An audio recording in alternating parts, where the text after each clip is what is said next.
It was a quiet Tuesday afternoon when Daniel's world shifted without a sound. He was working from home, syncing files, sipping his lukewarm coffee, when the shared tablet lit up on the desk beside him. He almost ignored it, but then he saw the name. Claire. His Claire. And beneath it, messages that weren't meant for him. She hadn't even logged out. The words spilled across the screen like a knife dragged through silk. Brian. He keeps talking about that inheritance. He wants to buy us a house, a future. Don't lose your nerve, babe. I can't wait much longer. I won't. I'm just waiting for his inheritance. Then I'm yours. Promise. Daniel's breath caught in his throat. The world didn't crash with a bang. No shouting. No plates shattering. Just silence. Deep, devastating silence. The kind that hollows you out from the inside. He looked around the apartment. Their apartment that he paid for. The framed photos from their beach trip. The overpriced coffee machine she had to have. All of it suddenly looked like stage props. Claire wasn't his partner. She was an actress, rehearsing her exit. The anger he thought would come never did. Instead, a cold clarity settled in his bones. He wasn't facing heartbreak. He was facing calculation. And if she had a plan, then he would need one too. For 3 days, he played the role of the perfect boyfriend. He cooked for her. He asked about her day. He listened as she laughed at texts she thought he didn't notice. Inside, he watched her more closely than ever. Catching the little smiles, the distant stares, the way her eyes dimmed when he spoke about the future. The betrayal was so sharp, it was almost fascinating. His inheritance was real. His grandmother had passed months earlier, leaving him enough money to finally stop renting, to buy a modest house and build a future. He had once pictured sharing this with Claire. He remembered the way her eyes had lit up when he told her. Back then, he thought it was love. Now he knew it had been hunger. So Daniel made a plan. Simple. Silent. Cruel in its elegance. On Friday morning, he printed a template bankruptcy notice. He filled in his name, scribbled a case number, forged a letterhead. It wasn't perfect, but it was good enough to catch the eye of someone snooping. He left it half hidden on his desk. That night, he went for a run. He needed the rhythm of his feet on the pavement, the cold air burning in his lungs, the illusion that his life was still his own. When he returned, the apartment was empty, utterly still. On the counter lay a single folded note in her familiar handwriting. I'm so sorry. I just can't do this anymore. The financial instability is too much pressure. I need to be on my own and figure things out. I wish you the best. No fight. No plea. Just a clean, tactical retreat. She had cut and run the moment she thought the well had dried up. Daniel sat on the living room floor surrounded by silence. He didn't cry. He just felt the echo, the vast emptiness left by someone who had only ever loved the idea of him, never the man himself. Weeks passed. He boxed her things. He grieved, not for Claire, but for the illusion she had been, for the future he thought was theirs. And then the inheritance cleared. The house he dreamed of, the little 2-bedroom with the porch and the tangled garden, was still waiting. It would not be their home anymore. It would be his sanctuary. As a cash buyer, the process was fast. Inspections, paperwork, signatures. 3 weeks blurred by. And then, one evening, Daniel turned the key and stepped into his new home for the very first time. The air smelled like fresh grass and beginnings. The walls were bare, the rooms quiet, but they belonged to him. Not her. Not them. Him. He sat on the porch steps, the cool metal of the key pressed into his palm. He snapped a photo. Just him, just the key, just the house. He posted it with a simple caption. Asterisk new beginnings. Asterisk. 7 minutes later, the phone began to buzz. But Daniel was already home. The first evening in his new house, Daniel sat on the porch with a bottle of beer. The sun slipped behind the trees, painting the sky in bruised purples and gold. His phone, resting on the railing beside him, began to glow. Call from Clara. He didn't move. It glowed again. Clara. Then a text. Then another call. Then an unfamiliar number. He let it ring, let it hum itself into silence. When he checked the voicemail later, it was from Marcus, Clara's toxic past. The man she had promised was behind her. His voice was sharp, angry, entitled. The phone became a storm, buzzing and ringing through the evening, through the days that followed. Clara's voice in the messages was honeyed and trembling. Daniel, it's me. I saw your post about the house. I don't understand the bankruptcy notice. Please call me. I'm worried about you. Marcus's words were different. Raw, growled fury. You played her, man. That's messed up. You owe her. You make this right. The audacity almost made Daniel laugh. For 3 days the storm raged, until one afternoon, while unpacking boxes in his bare new living room, he finally answered. Daniel. Oh, thank God you're okay, Clara gushed, relief dripping from her voice. I was so worried. I saw that bankruptcy letter and then you disappeared, and now you have a house. What's going on? Daniel's tone was steady, flat. You left, Clara. I left because I was scared, she shot back, her voice trembling. I thought you were ruined. How could you lie to me like that? There it was, the twist. The pivot. She was no longer the betrayer, but the victim. The letter you left was pretty clear, Daniel said calmly, slicing open a box with his pocket knife. You needed financial stability.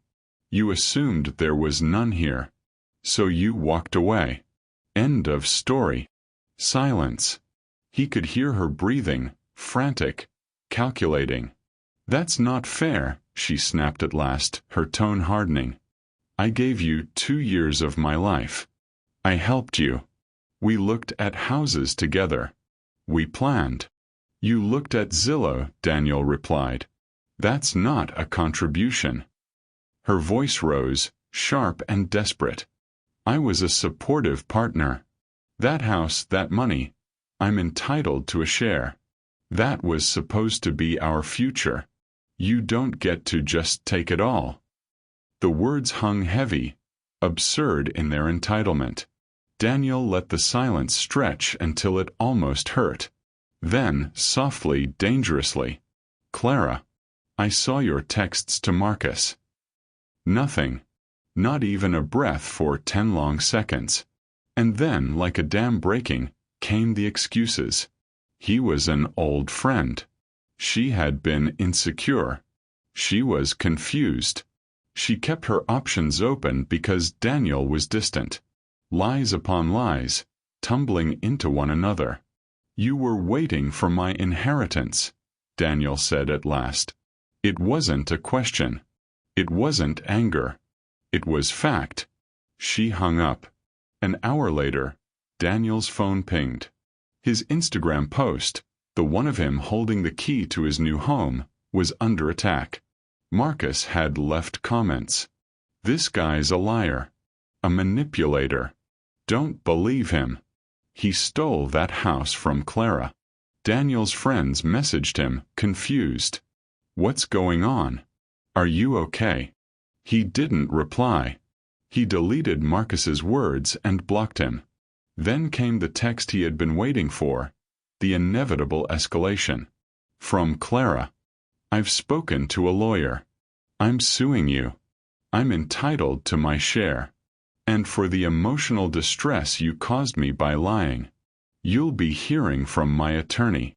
For the first time in weeks, Daniel smiled. Really smiled. That night, he sat in the glow of his computer screen, performing what felt like a digital cleansing. One by one, he removed her from every shared account: Netflix, Spotify, Amazon. With every click, a tether was cut, a small victory won. The last thing he did before bed was call his old landlord about the security deposit.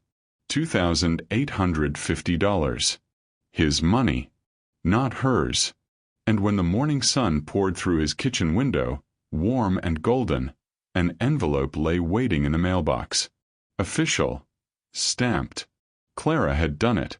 She had filed a small claim suit. Daniel stood there, the sunlight wrapping around him, reading her demands.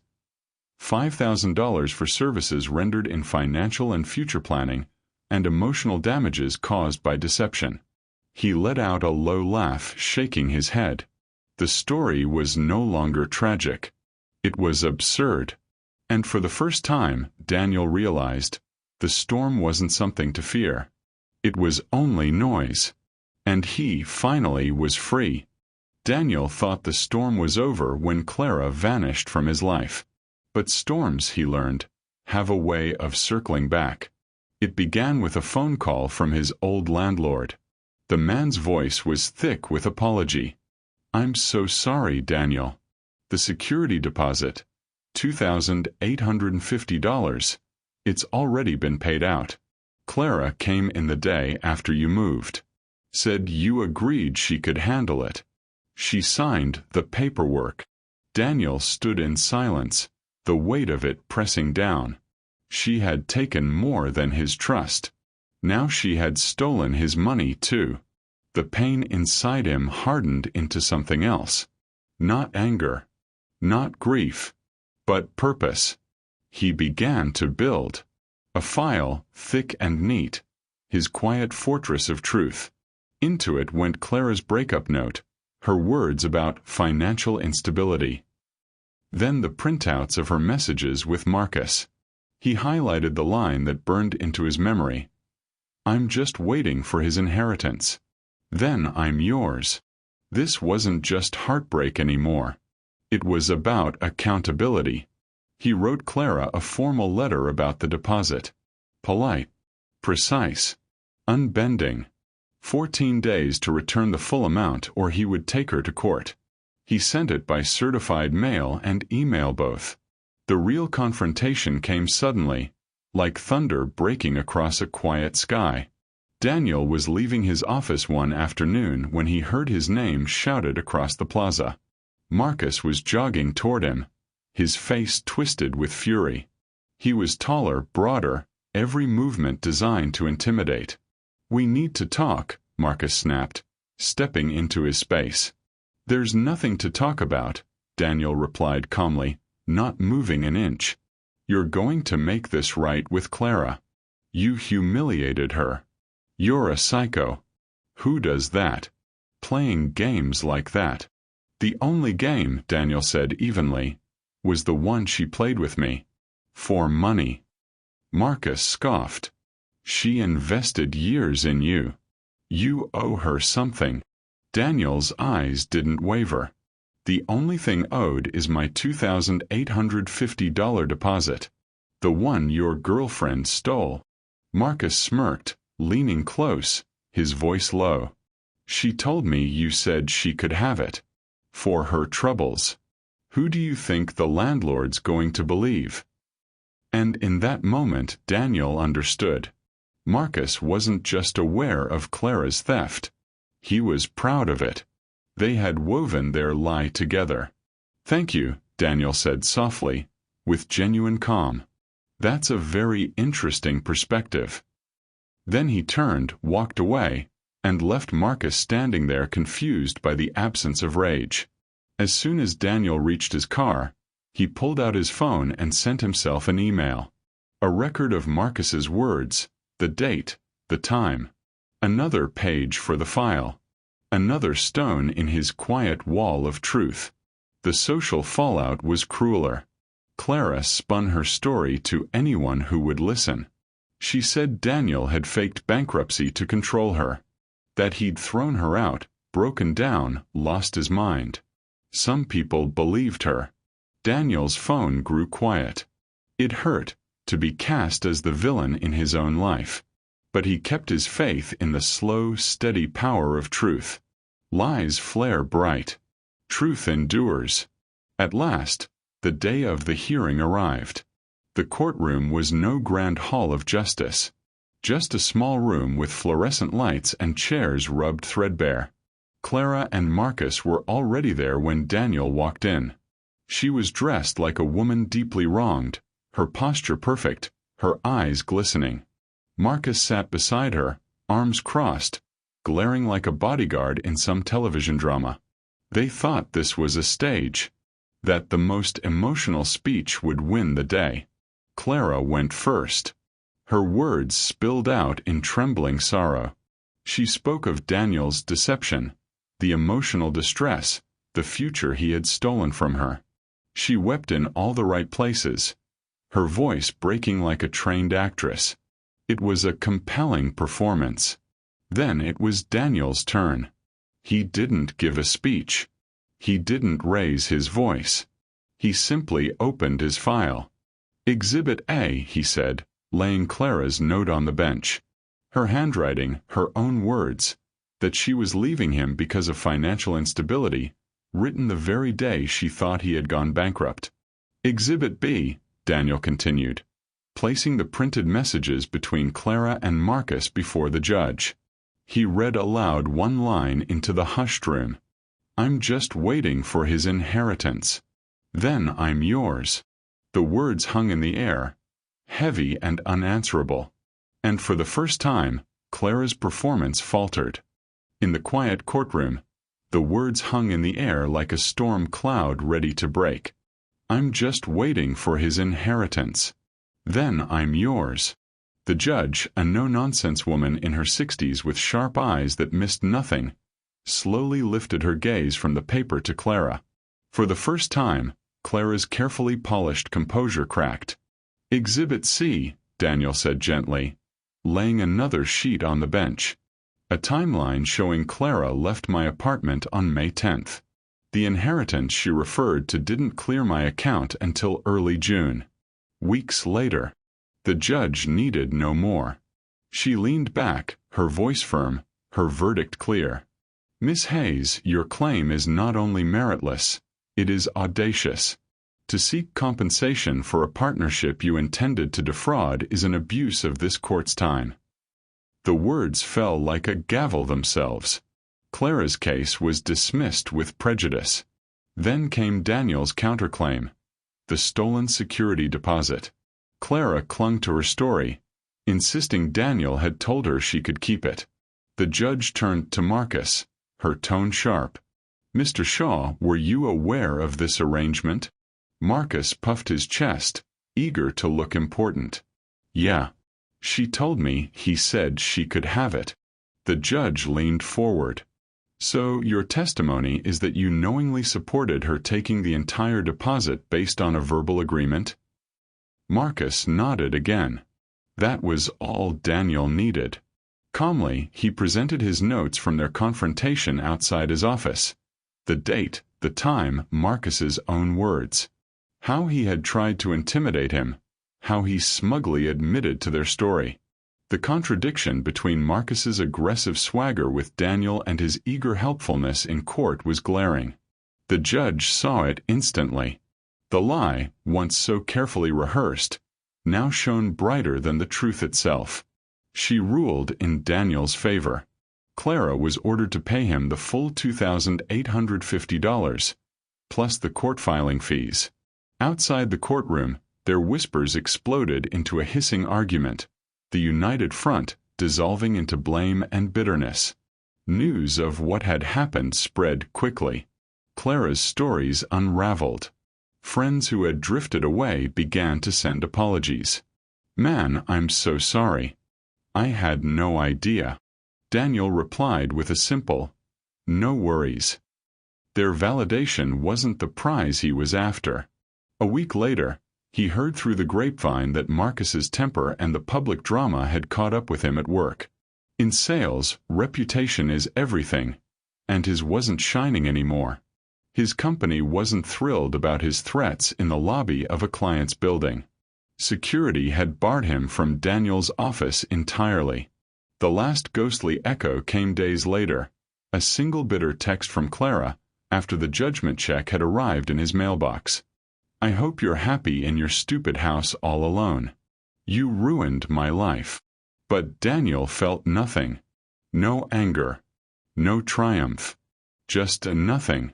It was a message from a ghost, and ghosts belong to the past.